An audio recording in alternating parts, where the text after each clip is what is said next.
Across the Piazza della Signoria, in the center of old Florence, and set into the walls of the city's 15th century administrative building, is the balcony that 39 years ago took the weight of Hitler and Mussolini at a fascist rally. But the wheel has turned a long way, and the magnificent office behind the balcony is now occupied by Florence's first communist mayor. He's Elio Gabuziani, a former partisan and member of the party for 33 years. He started his working life making fountain pens, has risen to the central committee of the party, and looks very much at home among the priceless frescoes.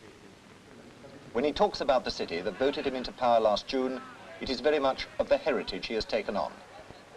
He maintains that under the former Christian Democrat rule, the history of the city had begun to crumble.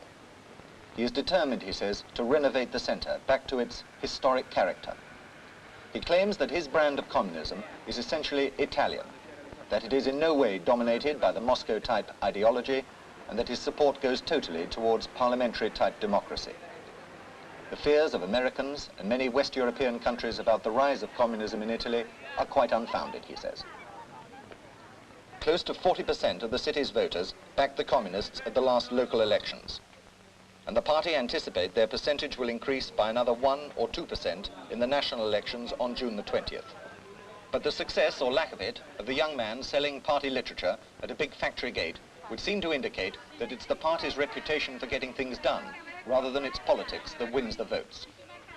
After 30 years of Christian Democrat government, there is a very real desire to try something different.